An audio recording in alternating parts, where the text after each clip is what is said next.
Alhamdulillah, selalu saja lisan kita memuji Allah Subhanahu wa taala atas segala nikmat yang dilimpahkan kepada kita, terutama nikmat Islam dan iman. Karena dengan Islam dan iman kita jadi mengenal Tuhan kita Allah, pencipta alam semesta ini, walaupun tidak nampak dengan mata, karena Allah Subhanahu wa taala menjadikan nikmat terbesar di surga nanti melihat kepada zatnya yang mulia. Oleh karena itu di dunia tidak akan dilihat dan di akhirat pun yang melihatnya hanya orang-orang yang beruntung yang masuk ke dalam surga saja. Dan nikmat yang cukup banyak yang Allah Subhanahu wa taala berikan kepada kita dengan turunnya agama atau Allah berikan kepada kita agama, kita jadi bisa tahu mana yang boleh dan tidak boleh dari makanan, minuman, pakaian, pendapatan, pergaulan dan apapun yang kita butuhkan untuk roda kehidupan ini dipandu sehingga akhirnya Allah pun akan memberikan balasan atas ketaatan-ketaatan kita kepadanya dan tentu ada hukuman bagi orang yang membangkang. Selain daripada itu ada nikmat makanan, minuman, udara dan segala macam hal yang Allah Subhanahu wa taala perintahkan kita untuk menikmati dan bersyukur. Dan Allah Subhanahu wa taala menjadikan kalimat syukur itu dengan mudah sekali untuk diucapkan yaitu alhamdulillah. Selanjutnya kita panjatkan salam hormat kita kepada utusan Allah Nabi besar Muhammad sallallahu alaihi wa ala alihi wa sahbihi wasallam sebagaimana Allah telah mengucapkan salam hormat kepada beliau dan sebagai balas jasa 23 tahun dari masa hidup beliau dihabiskan untuk agama ini. 13 tahun fase Mekah semuanya dengan hinaan, cacian dan puncaknya diusir dari kampung halamannya Mekah. Kemudian 10 tahun di kota yang mulia, kota Madinah ini semuanya penyempurnaan agama sampai akhirnya agama itu bisa kita rasakan dan jadikan sebagai pedoman hidup kita. Coba buka surah Ar-Rum, surah nomor 30 kita mulai dari ayat 6. Ini sebenarnya panjang bahasan saya ini, ayat 6 sampai ayat 60. Ya. Tapi kita coba aja bismillah. Jadi judul kita, janji Allah itu pasti. Ya. Baik, sambil buka nanti saya coba berikan prolognya dulu tentang bahasan kita. Bapak Ibu sekalian, kalimat tauhid adalah la ilaha illallah. Yang berarti la ma'buda bihaqqin illallah. Tidak ada Tuhan, pencipta, pemilik, penguasa yang menghidupkan dan yang mematikan kecuali Allah. Ini benar-benar bukan cuma ucapan lisan, harus ditanamkan dalam hati kita sebagai keimanan. Ya.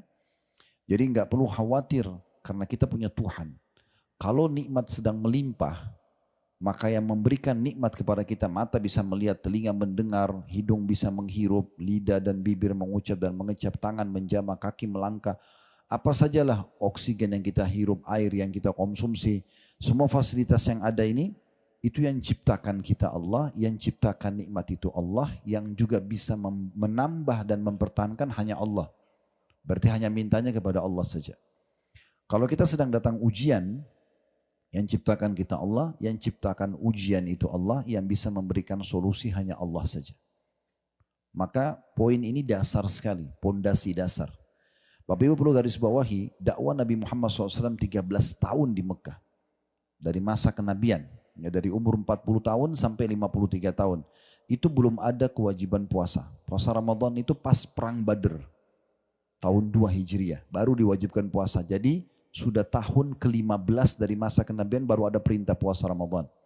Zakat juga di fase Madinah. Haji itu justru terjadi di akhir hidup Nabi. Setelah pembebasan kota Mekah baru ada kewajiban haji bagi umat Islam. Karena waktu itu Mekah memang masih dikuasai oleh orang-orang kafir Quraisy. Ya. Jadi satu-satunya yang diperintahkan kalau dari sisi ibadah di Mekah itu sholat saja. Itu pun sholat.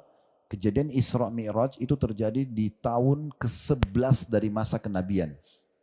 Bukan di tahun pertama tahun Quran langsung diperintahkan sholat, tidak. Di tahun ke-11. Setelah 10 tahun Nabi ya, berdakwah di Mekah, di awal tahun 11 terjadi namanya Amul Huzun, tahun kesedihan. Kenapa? Karena waktu itu meninggal 2 orang yang sangat berjasa membela dakwah Nabi SAW. Yang pertama Abu Talib pamannya, tapi meninggal dalam keadaan kafir.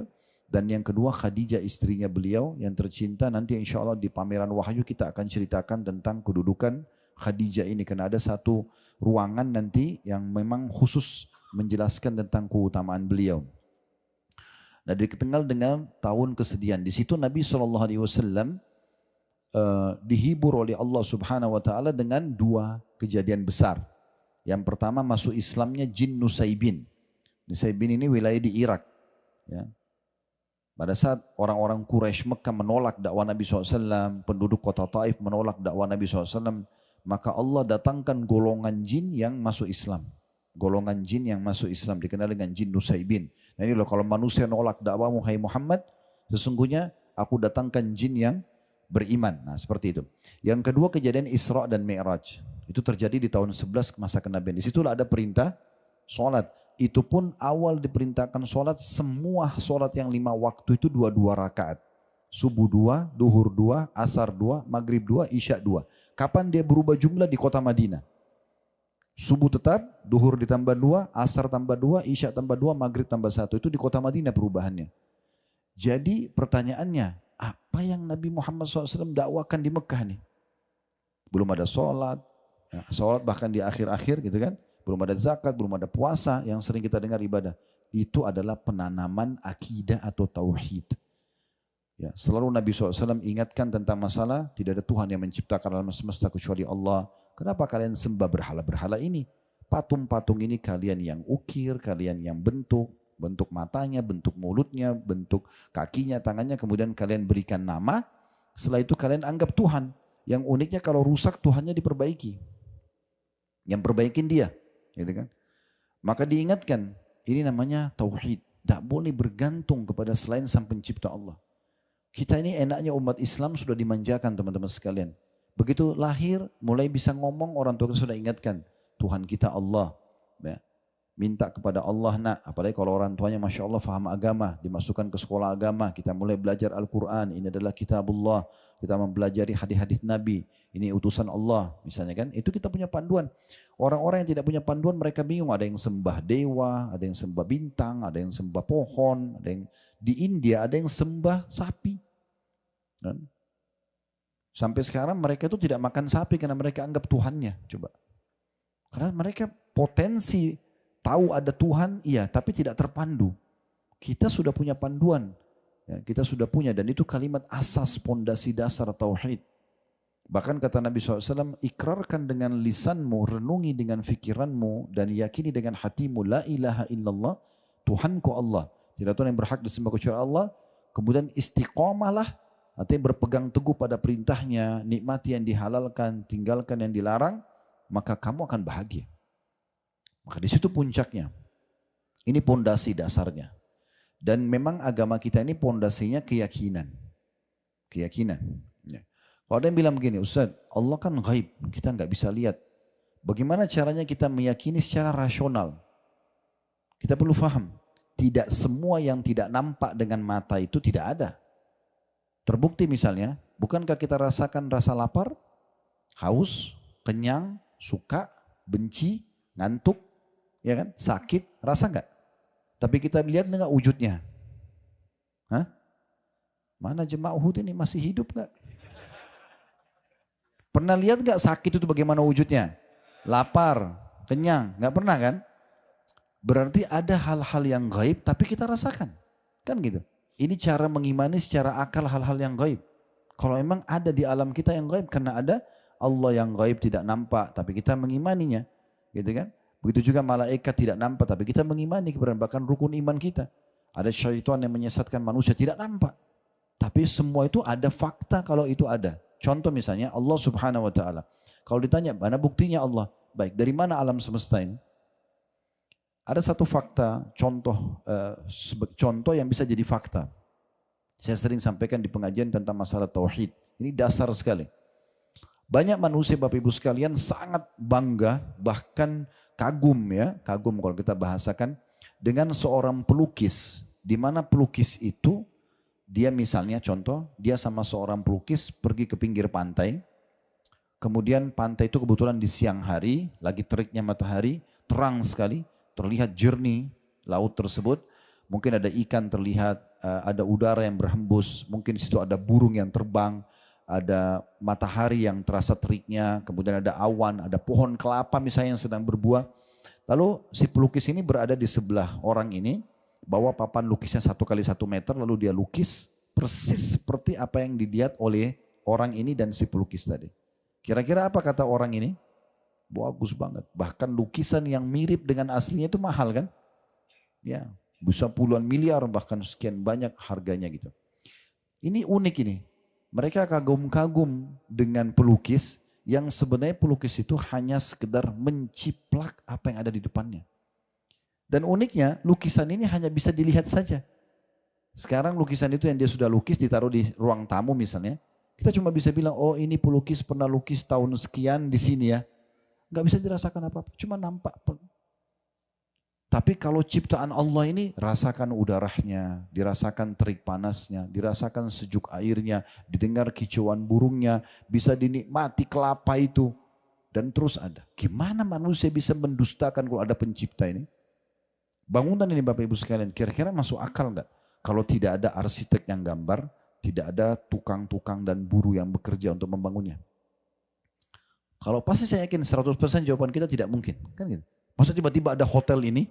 Kan nggak mungkin. Listrik ini kalau tidak ada yang mengatur instalasinya kira-kira tiba-tiba ada? Kan nggak mungkin. Nah, bagaimana bisa ini kita bilang tidak masuk akal? Tapi alam semesta ini pergantian siang malam, pagi terbit matahari, malam terbenam matahari, pergantian musim, musim hujan, musim panas, musim dingin. Ini semua tidak ada yang pencipta yang mengatur? Gimana caranya? Coba tangkap secara akal sehat, kan tidak mungkin.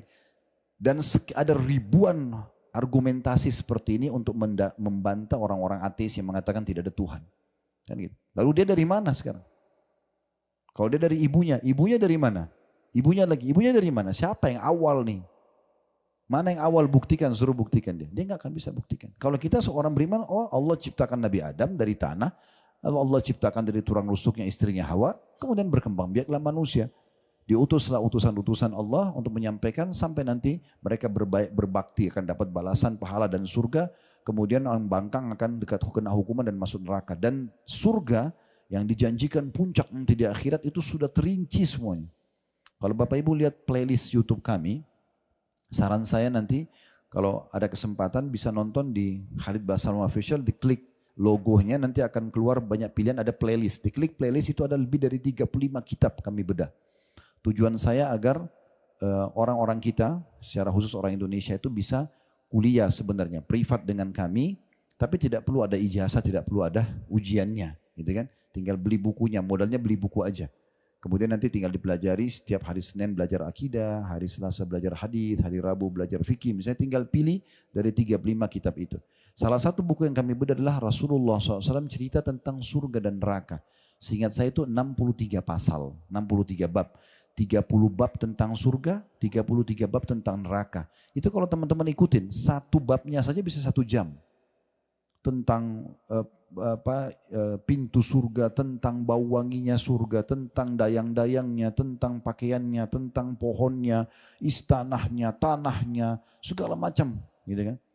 Itu terinci seperti kita sedang melihatnya. Saya mau saat menyampaikan materi itu dan saya sendiri juga jemaah itu kita merasakan seperti kita berada melihat depan mata disampaikan. Begitu juga dengan neraka, siksa yang paling rendah sampai siksa yang paling berat dirincikan semua. Minumannya ahli neraka, makanan mereka, seperti apa jeritan mereka, seperti apa penyesalan mereka, semuanya dipaparkan panjang lebar. Beruntung sekali kita menjadi orang Muslim. Udah Tuhanmu lahir, ini Tuhanmu Allah ya, ini hukumnya syariatnya. Ini yang boleh makanan, makan ayam, makan kambing, makan segala macam. Ini yang nggak boleh ya, babi nggak boleh, bangkai nggak boleh. Selesai. Lahir sudah ada panduan hidup, sudah tahu Tuhan kita siapa, sudah tahu kalau kita lakukan ketaatan, oh sholat, puasa ya, haji dan umroh, kita akan dapat balasan ini. Tinggal ikutin selesai.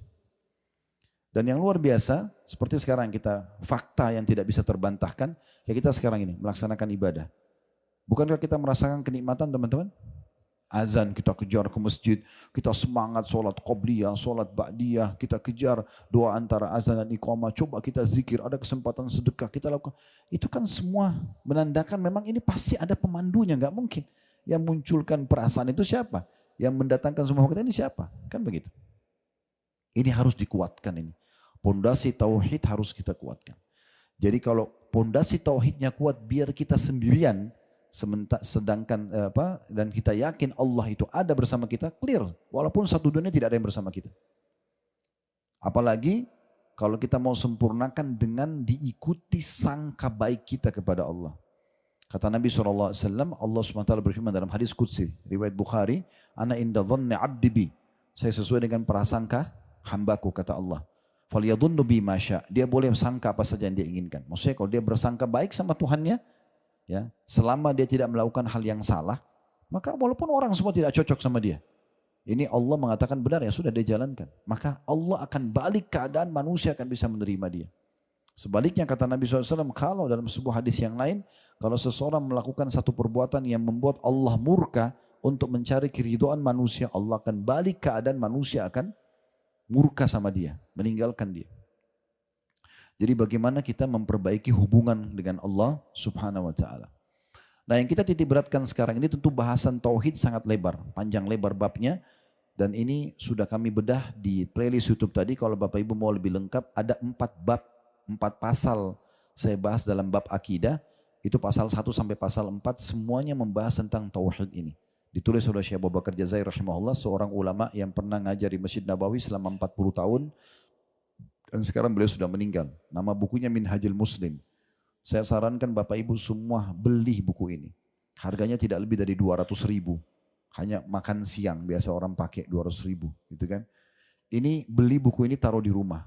Ada bab akidah, ada bab adab, ada bab akhlak, ada fikih muamalah, ada fikih ibadah, fikih muamalah. 5 hal yang dibahas dalam buku itu hampir 1.000 lembar. Semua sudah kami bedah di YouTube kecuali bab warisan saja. Artinya 900 lembar lebih sudah dibahas.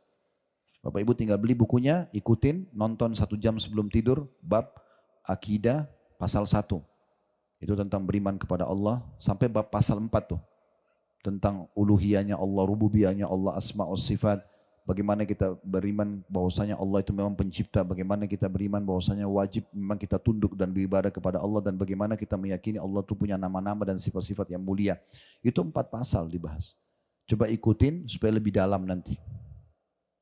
Salah satu hal yang harus kita hubungkan, dan ini sangat erat hubungannya dengan masalah bahasan akidah kita ini, adalah janji Allah benar. Nah, itu yang harus kita tanamkan. Tidak mungkin Allah itu memungkiri janjinya. Sekarang boleh buka surah Ar-Rum tadi, surah nomor 30 di ayat 6-nya. Ya. Saya bacakan. Wa'adallah la yukhlifullahu wa'dahu walakinna aktsaran nasi la ya'lamun. Janji yang sebenarnya dari Allah. Allah itu benar kalau berjanji. Allah tidak akan menyalahi janjinya. Artinya Bapak Ibu beriman, beramal soleh, bahagia, masuk surga. Itu pasti. Nggak ada pemungkiran masalah itu. Ya. Dan orang yang durhaka, durjana, akan sengsara dan akan susah hidupnya. Ini sudah jelas peraturan Allah Subhanahu wa Ta'ala. Tetapi kebanyakan manusia tidak mengetahuinya. Tafsir makna tidak mengetahui artinya tidak mau belajar. Nggak mau belajar sehingga tidak tahu. Harusnya dia pelajari tentang siapa itu Tuhannya, ya, bagaimana menanamkan keyakinan dalam hati seperti kita sedang bahas sekarang, dan bagaimana dia terus mengejar apa yang Allah janjikan dengan penuh keyakinan akan diberikan, dan dia menghindari apapun yang Allah ancamkan dengan penuh keyakinan supaya dia bebas darinya, kalau tidak dia akan kena hukuman. Ya. Kemudian ayat 8-nya, ya'lamuna zahiran minal hayati dunya wa hum 'anil akhirati hum ghafilun. Terjemahannya, mereka orang-orang yang tidak mau belajar tentang Allah itu hanya mengetahui yang lahir saja dari kehidupan dunia. Karena tidak mengenal Allah, jadi urusannya cuma dunia saja. Cuma makanan, minuman, pakaian, ya sudah, pekerjaan, mati, selesai. Sebatas itu saja. Sedangkan mereka tentang kehidupan akhirat lalai. Nikmatnya menjadi orang beriman nih Bapak Ibu sekalian, kita boleh menikmati dunia. Gak ada larangan. Silakan kayak kita sekarang di hotel bintang 5, makan makanan enak, bekerja, kejar prestasi terbaik dunia. Tidak ada larangan. Menjadi orang yang tertinggi jabatannya di kalangan manusia, menjadi orang yang paling harum namanya, orang yang paling melimpah hartanya, orang yang paling banyak titelnya, gak ada masalah. Dalam Islam tidak dilarang. Yang penting 5 huruf, halal. Dan hindari 5 huruf yang lain, haram. Dan perlu digarisbawahi, yang halal ini banyak sekali. Yang haram itu sedikit sekali. Tujuannya hanya sebagai ujian saja. Pada saat Allah Subhanahu wa Ta'ala menggantungkan tubuh kita ini dengan protein hewani misalnya, maka Allah tidak mengharamkan semua hewan, Tapi Allah halalkan seperti kambing, sapi, ayam, kelinci, rusa, semua hewan air halal. Satu sisi Allah larang sebagian kecil, babi, bangkai misalnya. Hanya sebagai ujian. Ya, hanya sebagai ujian. Kalau Bapak Ibu kerja di perusahaan, pasti kalau kita awal melamar di perusahaan kan akan disampaikan, kalau kamu kerjakan 1, 2, 3, 4, 5, kamu dapat ini. Itu kan maksudnya seperti yang dibolehkan ya.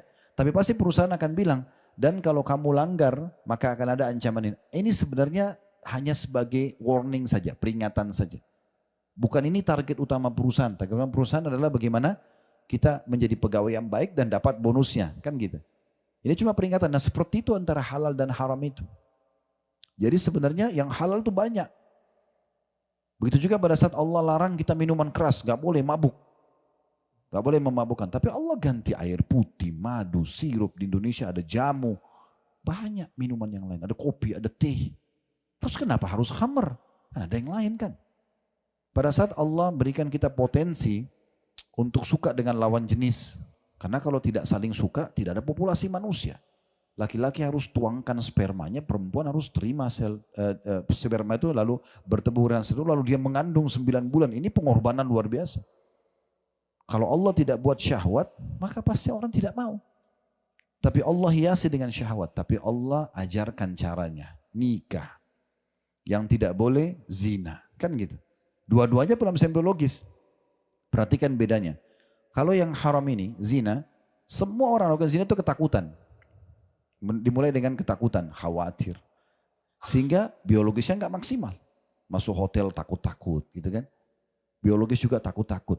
Ini secara kejiwaan juga berpengaruh pada kualitas sperma yang merupakan bibit manusia nanti sama sel telur yang nanti kantongnya manusia itu.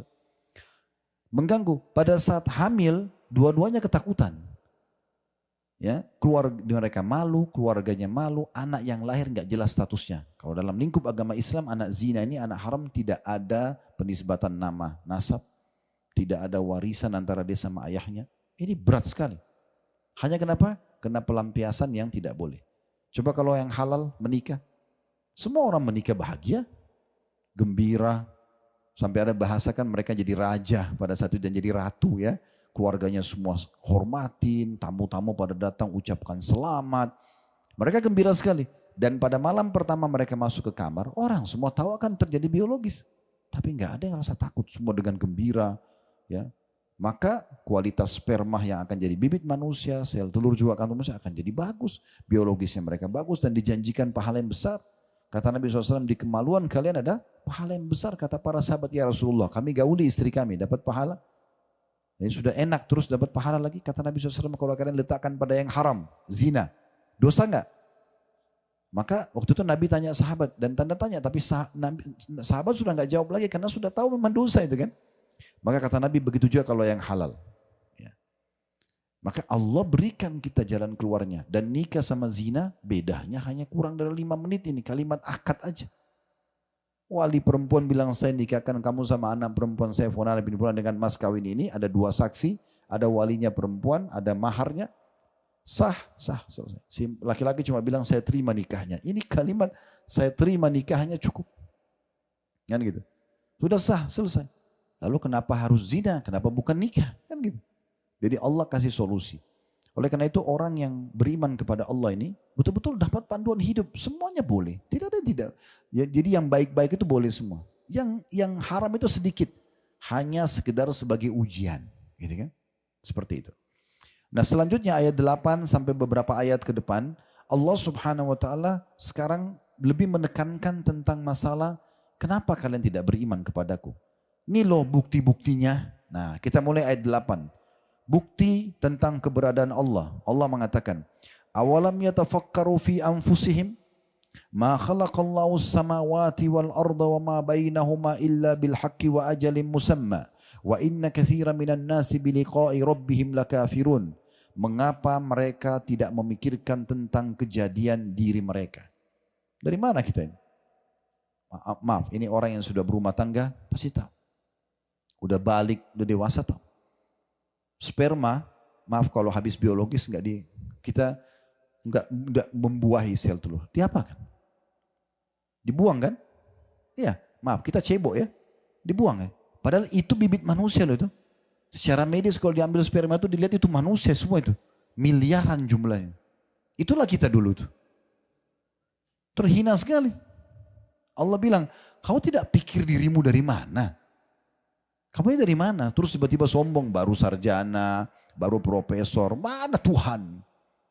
Enggak ada, ini terjadi begitu saja semua. Ini orang luar biasa. Allah ajak pertama sekali teguran Allah di sini, mengapa mereka tidak pikirkan tentang kejadian diri mereka? Ya. Apalagi kita waktu kecil, kita bisa apa teman-teman? Lahir, mata masih belum bisa melihat, pendengaran belum sempurna. Semua cuma tahu nangis, bahasanya cuma nangis. Mau lagi lapar, mau jadi ngantuk, mau lagi sakit, sama saja. Lalu Allah buat kasih sayang di hati ibu kita sama ayah kita, lalu ngurus kita. Sampai disekolahkan, dipandu cara pakaian, cara jalan, segala macam. Ini ilmunya semua Allah turunkan, diberikan kepada manusia tersebut. Sayangnya setelah mulai jadi sarjana membangkang. Ada satu orang pernah, pengusaha di Surabaya selepas tablik akbar, waktu itu beberapa tahun lalu di Masjid Al-Irsyad, datang kepada saya, dia bilang gini, Ustaz, saya sama teman-teman saya, pengusaha-pengusaha ini, lagi masuk ke satu proyek, kemudian teman-teman saya dapat, saya nggak dapat. Mereka dapat, saya nggak dapat.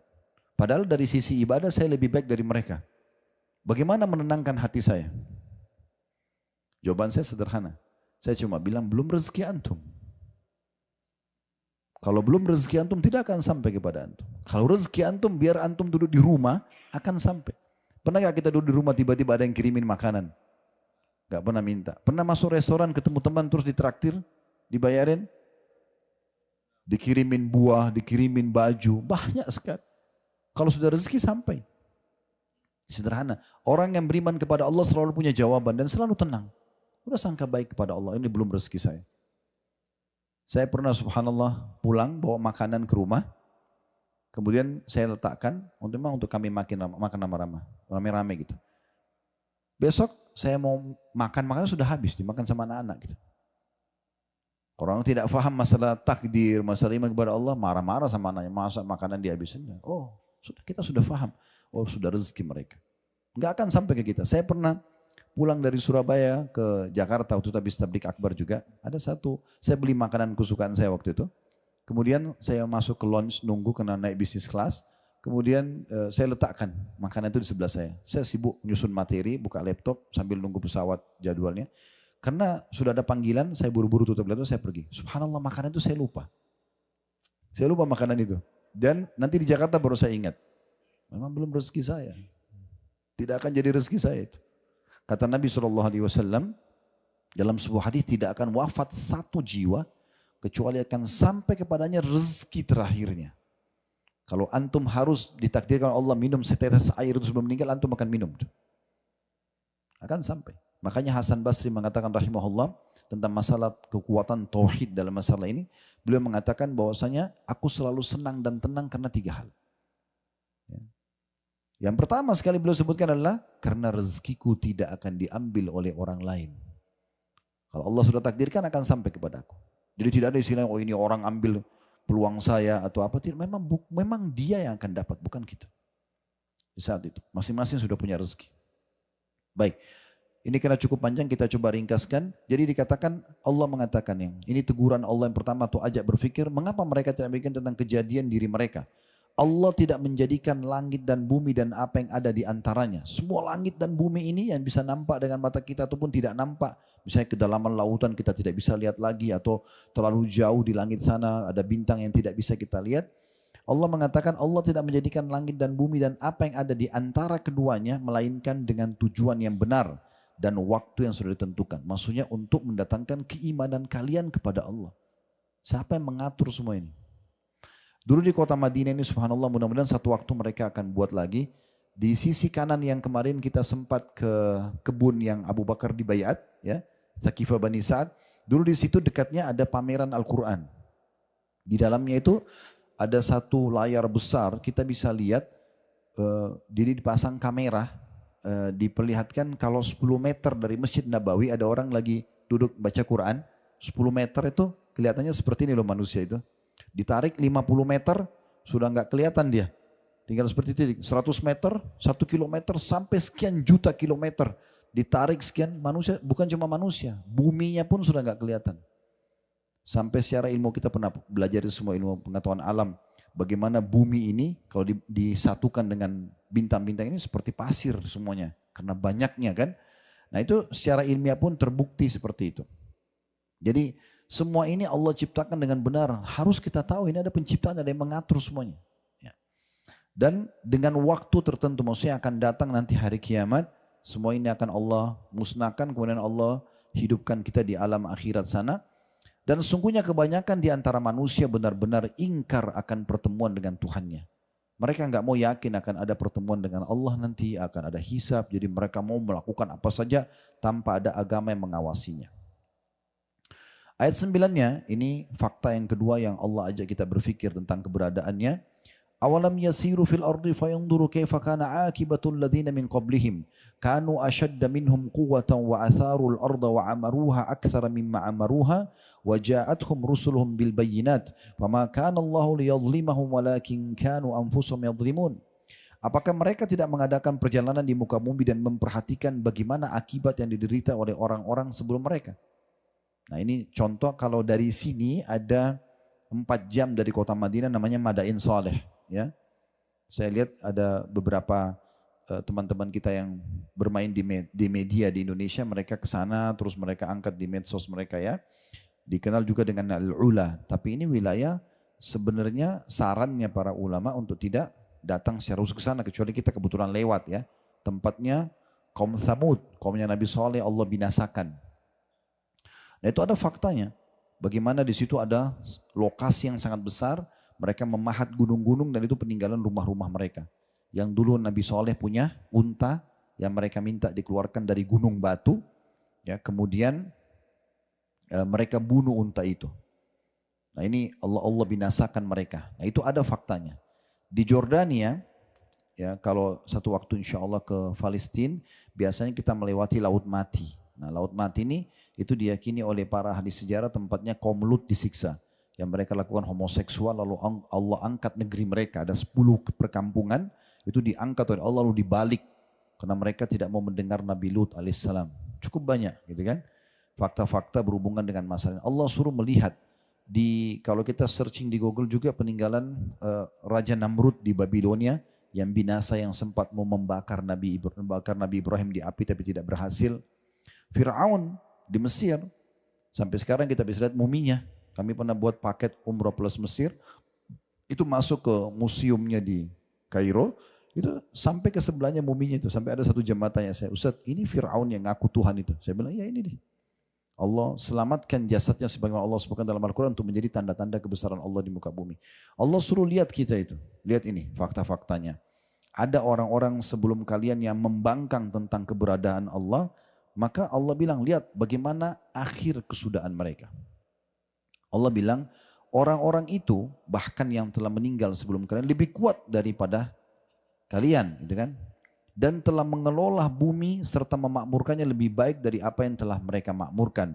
Dan telah datang kepada mereka rasul-rasul mereka dengan membawa bukti-bukti yang nyata. Mukjizat, kitab-kitab. Maka Allah sekali-kali tidak berbuat zalim kepada mereka, akan tapi mereka lah yang berbuat zalim kepada diri mereka sendiri. Maksudnya orang-orang yang tidak mau beriman sama Allah, akhirnya tidak punya panduan hidup, tidak tahu siapa Tuhannya, tidak tahu mana yang boleh dan mana yang tidak boleh dari kehidupan ini, maka mereka menzalimi diri mereka sendiri. Ayat 10-nya, ثُمَّ كَانَ عَاقِبَةَ الَّذِينَ أَسَاءُوا السُّوءَ أَنْ كَذَّبُوا بِآيَاتِ اللَّهِ وَكَانُوا بِهَا يَسْتَهْزِئُونَ. Kemudian akibat orang-orang yang mengerjakan kejahatan adalah azab yang lebih buruk. Diganggu di dunia dan di akhirat juga, terganggu di dunia dengan hukuman-hukuman dan di akhirat juga akan ada hukuman yang lebih berat. Karena mereka mendustakan ayat-ayat Allah dan mereka selalu memperolok-oloknya. Ayat 11-nya, Allahu yabda'ul khalqa thumma yu'idu thumma ilaihi turja'un. Ketahuilah Allah Tuhan kalian yang menciptakan manusia dari permulaan. Sperma sama sel telur ketemu. Kemudian mulailah menjadi 40 hari dalam hadis dikatakan dalam bentuk sperma, 40 hari lagi dalam bentuk gumpalan darah, 40 hari lagi kemudian dalam bentuk gumpalan daging. Ya, kemudian baru mulailah terbentuk tulang-tulang kita ini. Allah mengatakan Allah menciptakan manusia dari permulaan, kemudian mengembalikan atau menghidupkannya nanti lagi, hari kebangkitan di hari kiamat. Kemudian kepadanya lah kalian semua akan dikembalikan. Nah, ini butuh keyakinan bahwasanya kita akan kembali kepada Allah Subhanahu wa taala. Memang sebagaimana sebagian ulama mengatakan Allah menciptakan Adam dan dimasukkan ke dalam surga awalnya agar semuanya turunannya masuk ke dalam surga. Cuma Allah tugaskan sebagai pemimpin di muka bumi, sayangnya ada sebagian keturunannya yang membangkang, akhirnya mereka akan menuju ke neraka. Kalau mereka ikuti jalur yang benar, panduan agama yang Allah turunkan dari langit, yaitu agama Islam, maka mereka akan selamat. Kemudian ayat 12-nya, wa yauma taqumus sa'atu yublisul mujrimun.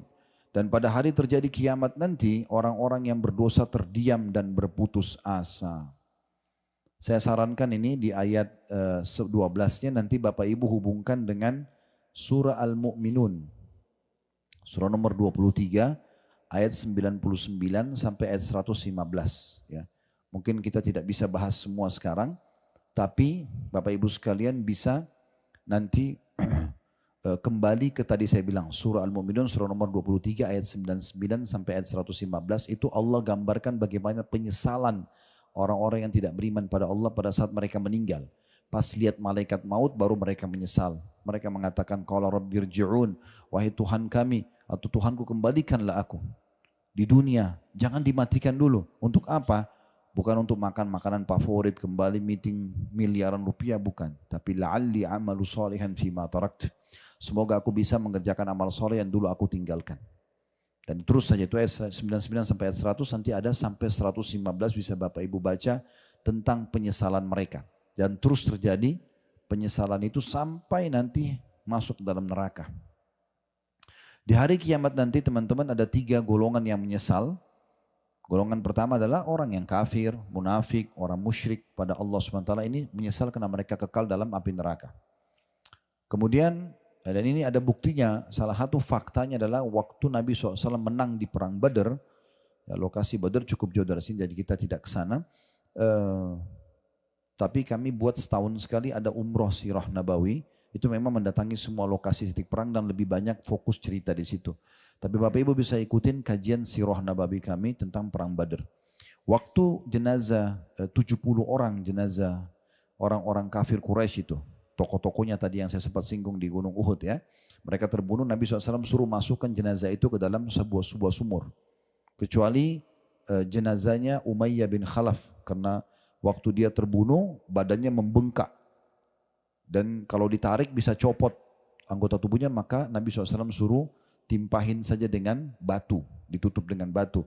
Umayyah bin Khalaf ini yang menyiksa Bilal di Mekah, majikannya Bilal ya.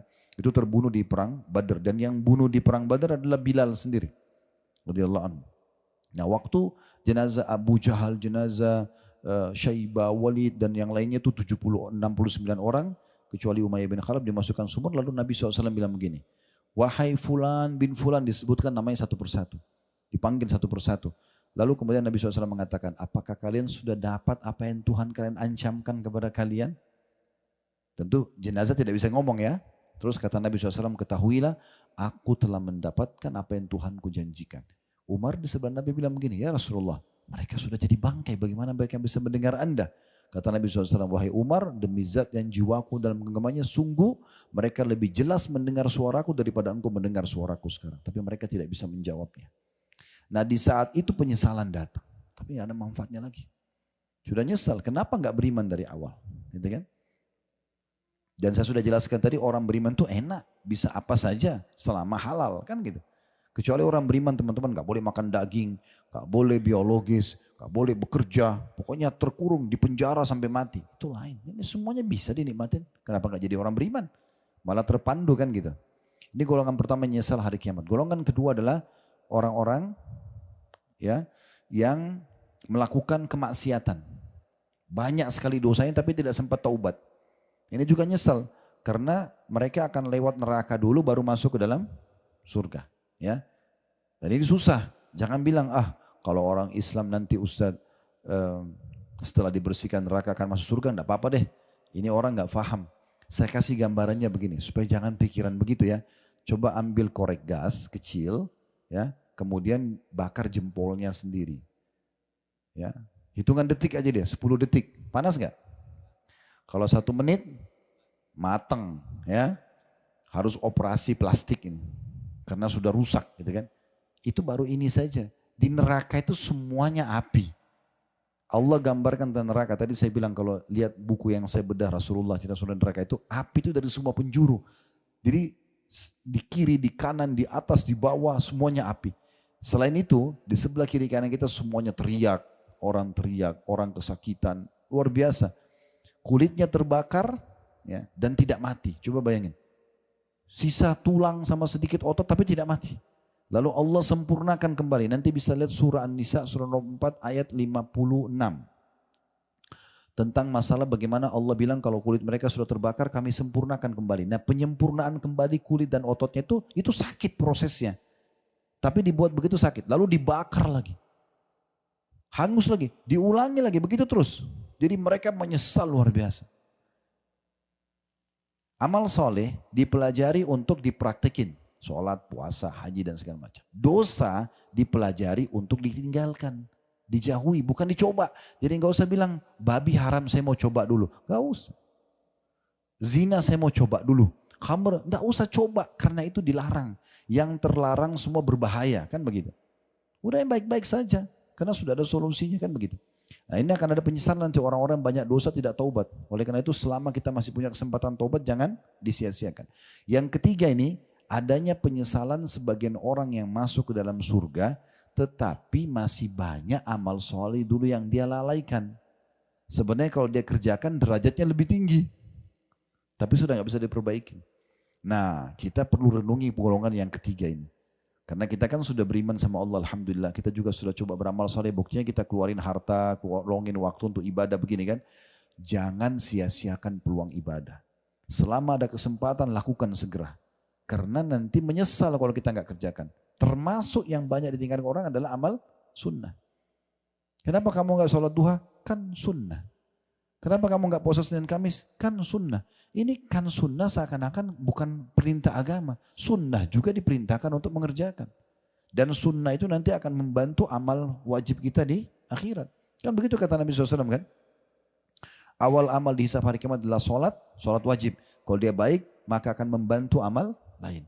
Kalau dia buruk maka akan mengganggu amal lain. Lalu kata Nabi SAW, kalau sholat wajibnya seorang hamba itu kurang, maka Allah perintahkan kepada para malaikat mencari sholat sunnahnya. Kalau ditemukan maka diperintahkan untuk melengkapkan kekurangan sholat wajib di timbangan amal supaya dia lolos. Coba bayangkan tuh, luar biasa.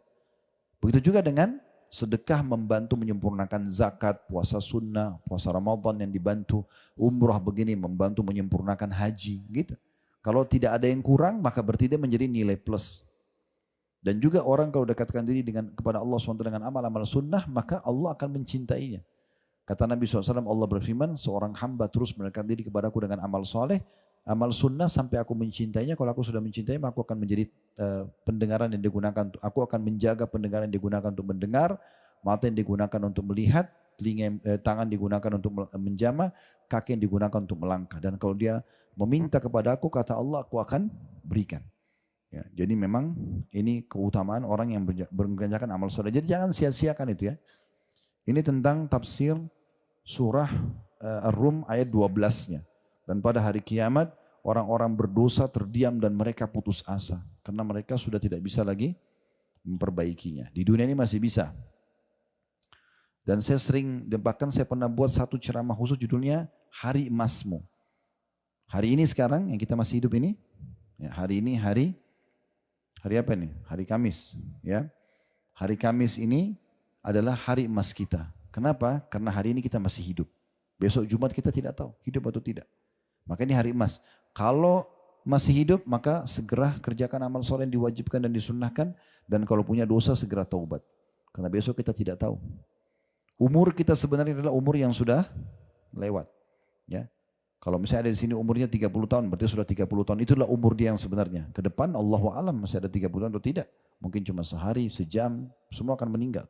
Bagaimanapun kondisinya tadi saya jelaskan di kuburan para syuhada Uhud. Dan itu pasti akan meninggal, gak bisa tidak. Kemudian ayat 13-nya, walam yakun lahum min syurakaihim syufa'a'u wa kanu bi syurakaihim kafirin. Dan sekali-kali tidak ada pemberi syafaat bagi mereka. Tidak ada yang bisa tolong mereka nanti di hari kiamat. Dari berhala-berhala mereka. Apapun yang mereka sembah, patung, jimat, pohon, keramat. Tidak ada yang bisa memberikan apa-apa kepada mereka. Dan mereka mengingkari berhala-berhala itu. Di hari kiamat mereka memungkiri sendiri berhala-berhala itu. Berapa menit lagi azannya? Coba dicek. 22. Oke. Kita coba 10 menit ya. Supaya ada persiapan untuk maghrib nanti. Ayat 14-nya, wa yauma taqumus sa'atu yauma idzin yatafarraqun, dan pada hari kiamat terjadi, di hari itu mereka manusia akan bergolong-golongan. Maksudnya yang beriman dan orang yang kafir. Nah, ayat 15-nya Allah gambarkan golongan itu. Fa ammal ladzina amanu wa amilus solihati fahum fi raudhatin yuhbarun. Adapun orang-orang yang beriman dan mengerjakan amal saleh, kayak kita sekarang yakin sama Allah, lalu kita patuhlah, kita umroh, kita sedekah, baca Quran, kita sholat, maka mereka akhirnya nanti di taman surga dalam kondisi gembira.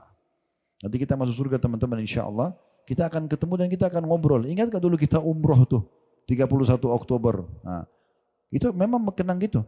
Orang akan ngobrol. Ahli surga itu dalam banyak ayat Al-Quran dan juga hadis Nabi SAW dikatakan mereka akan ngobrol nanti di surga.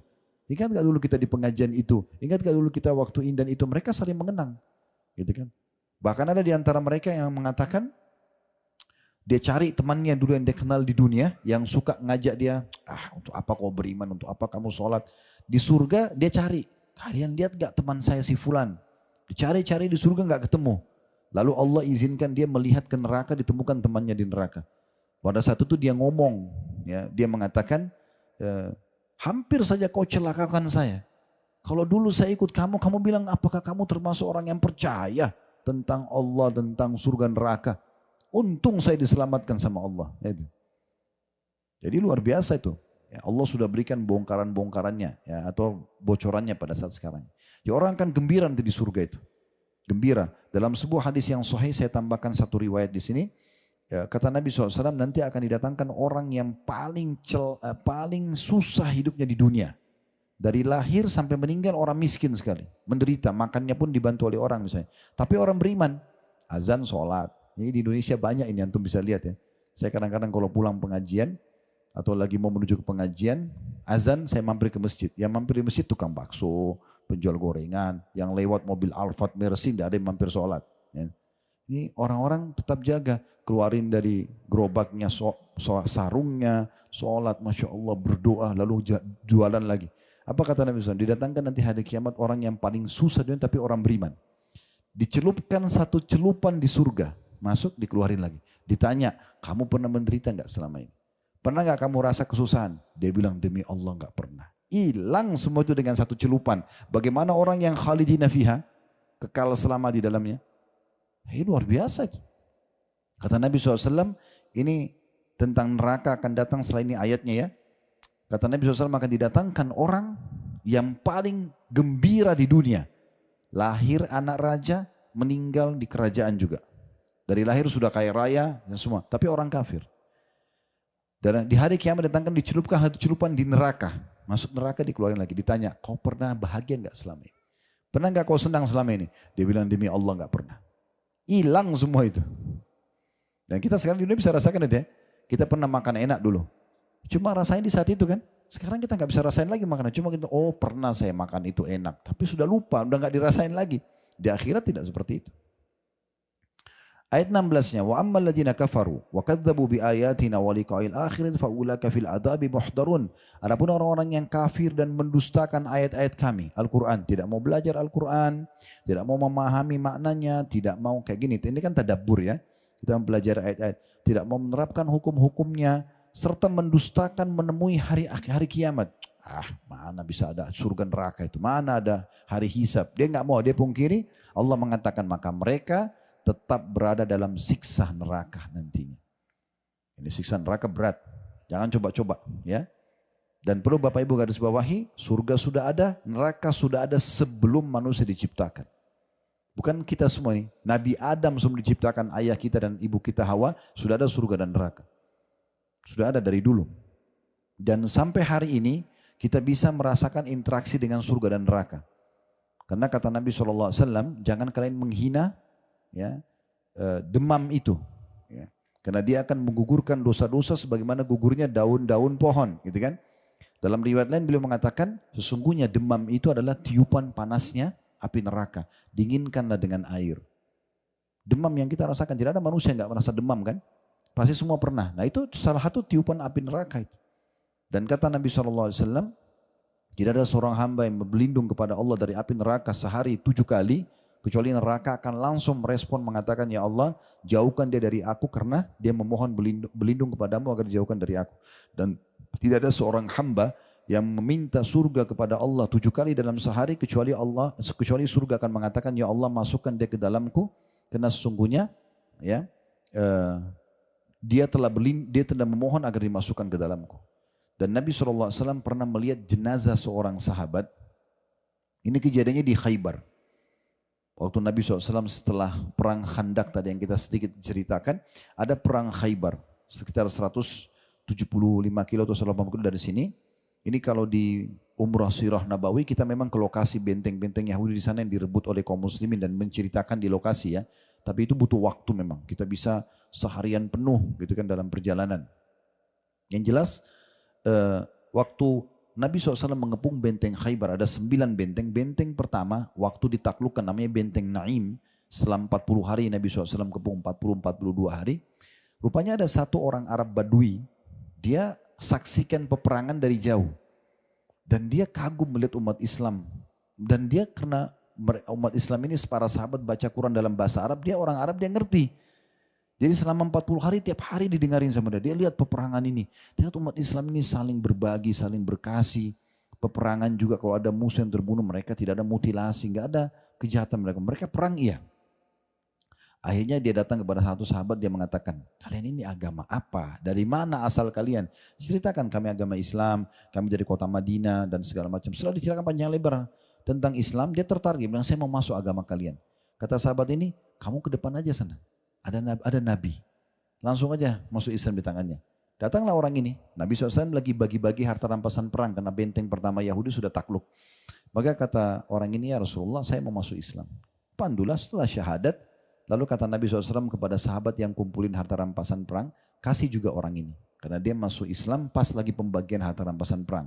Jadi ini keluar sebuah hukum sendiri kalau kita memberikan juga bagian kepada orang yang baru masuk Islam. Subhanallah pada saat itu, orang ini mengatakan begini, ya Rasulullah, saya masuk Islam bukan karena harta. Saya masuk Islam ini karena saya mengejar apa yang sahabat Anda kejar. Sahabat Anda menceritakan, mereka keluar dari Madinah tidak berharap pulang ke rumah mereka lagi. Mereka mau terbunuh di medan perang supaya mereka masuk surga. Saya mau begitu. Lalu dia tunjuk begini, ya Rasulullah saya berharap dari benteng Yahudi yang akan Anda serang lagi setelah ini. Karena benteng kedua mau diserang oleh Nabi kan. Ada anak panah Yahudi yang keluar, kena di sini. Dia tunjuk dada kirinya, tembus di sini. Lalu saya mati syahid. Kata Nabi SAW, kalau kau jujur Allah akan kasih. Kalau kau tulus minta itu Allah akan kasih. Subhanallah, gak lama kemudian mulailah berkecamuk perang pengepungan benteng kedua dan sistem orang Yahudi di Khaybar waktu itu, mereka takut bertemu dengan umat Islam, mereka cuma lempar anak panah dari dalam benteng. Yang pertama kena anak panah orang yang baru masuk Islam ini. Dan anak panahnya kena di titik yang dia tunjuk tadi. Betul kena situ, tembus itu dan mati orang ini. Waktu Nabi SAW lihat, Nabi mengatakan, apakah orang ini tadi yang masuk Islam? Kata para sahabat, ya Rasulullah. Kata Nabi SAW, Maha Suci Allah yang telah membenarkan janjinya. Ya, siapa yang mau lihat penghuni surga yang belum pernah sujud sekalipun, lihat orang ini.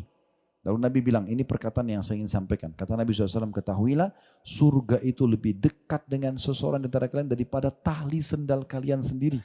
Tinggal beriman, amal soleh, mati masuk surga. Gitu kan? Dan ketahuilah neraka juga lebih dekat kepada seorang dari kalian daripada tali sendalnya sendiri. Dia zina, dia riba, dia membunuh, dia mati masuk neraka. Selesai. Waktunya sebentar. Oleh karena itu teman-teman sekalian harus kita perhatikan baik-baik masalah ini tentunya. Baik, saya mungkin tutup hanya sampai di ayat 19 maaf. Bila Allah SWT mudahkan nanti ada pengajian di Mekah, kita akan lanjutkan. Karena ini cukup panjang sampai ayat 60 ya. Di ayat 17-nya Allah SWT mengatakan, فَسُبْحَانَ اللَّهِ حِينَ تُمْسُونَ وَحِينَ تُصْبِحُونَ. Maka bertasbihlah kepada Allah yang telah menurunkan ayat Al-Quran kepada kalian, memperkenalkan tentang dirinya, dan kalian akhirnya punya panduan hidup. Bertasbih kepada Allah di waktu kalian berada di petang hari, kayak kita sore begini, biasa kita kenal dengan zikir petang, ya. Dan juga di waktu kalian berada di pagi hari atau subuh. Lalu ayat 18-nya, walahul hamdu fis samawati wa ardi wa asyiyan wa hina tudhirun, dan baginya lah, N-nya besar kata ganti Allah, segala puji di langit dan di bumi, dan di waktu kamu berada pada petang hari, dan di waktu kamu berada di waktu duhur. Maksudnya semua di langit dan di bumi ini bertasbih kepada Allah. Cuma kita tidak mendengar tasbihnya, ya. Lalu ayat 19 yang terakhir kita bahas, yukhrijul hayya minal mayyiti wa yukhrijul mayyita minal hayy wa yuhyil arda ba'da mautiha wa kadzalika tukhrajun. Ketahuilah Allah itu, dia-nya besar kata ganti Allah, dia mengeluarkan yang hidup dari yang mati. Dan mengeluarkan yang mati dari yang hidup. Dan menghidupkan bumi sesudah matinya. Dan seperti itulah kamu akan dikeluarkan dari kubur nanti. Lihat telur ya. Kan telur biasa kita tiap hari lihat keluar dari ayam. Ya. Kalau kita pecahin, kita goreng, kita bisa makan kan gitu. Tapi kalau kita biarkan pernah oleh induk ayam, jadi anak ayam enggak? Kan dari sesuatu yang seperti manusia anggap mati, tapi ini bisa hidup gitu kan. Atau mungkin pohon yang sudah mati, tapi tumbuh ada pohon baru dari pohon tersebut kecil misalnya. Nah siapa yang membuat semua itu? Itu kan kuasa Allah SWT. Maka Allah memperkenalkan dirinya. Dia yang mengerjakan atau melakukan semua itu. Ini termasuk tanda-tanda kekuatan kita atau penjelasan tentang masalah tauhid kita kepada Allah Subhanahu wa taala. Nah, ayat 20, ayat 21 semua ini adalah kalau Bapak Ibu baca terjemahannya langsung saja ya. Dan di antara tanda-tanda kekuasaannya. Ayat 20. Terus disebutkanlah tentang kamu diciptakan dari tanah. Ayat 21 dan di antara tanda-tanda kekuasaannya dia menciptakan untukmu istri-istri atau pasanganmu. Itu ayat 21. Ayat 22 dan di antara tanda-tanda kekuasaannya dia menciptakan langit dan bumi. Ayat 23-nya dan di antara tanda-tanda kekuasaannya tidurmu di malam hari. Di ayat 24-nya dan di antara tanda kuasanya dia memperlihatkan kepadamu kilat untuk menimbulkan rasa takut. Di ayat 25-nya dan di antara tanda kebesarannya, ya, kekuasaannya dia yang berdirinya langit dan bumi dengan iradatnya. Artinya ada semua ini. Ya. Terus begitu Allah Subhanahu Wa Taala ingatkan kita di ayat ini, ayat demi ayat sampai nanti ayat 60-nya. Dan insya Allah nanti ke depannya dengan izin Allah SWT, semoga Allah mudahkan kita akan lanjutkan nanti di Mekah ya dengan izin Allah SWT. Baik, nanti kita akan tutup dengan ayat 60. Kalau misalnya Allah tidak berikan kita izin untuk taklim di Mekah, maka saya sampaikan sekarang pada penutup ayat 60-nya ya. Ini pesan terakhir Allah di surah Ar-Rum ini. Setelah menjelaskan panjang lebar tentang memperkenalkan dirinya siapa supaya kita beriman kepada dan patuh, Allah mengatakan fasbir inna wa'dallahi haqq wa la yastakhifannaka alladhina la yuqinun. Maka bersabarlah kamu hai Muhammad dan semua orang-orang beriman. Sabar dalam mengerjakan ketaatan, sabar dalam ujian ya. Karena sesungguhnya kata Allah, janji Allah itu benar. Kan judul ceramah kita, janji Allah itu pasti ya.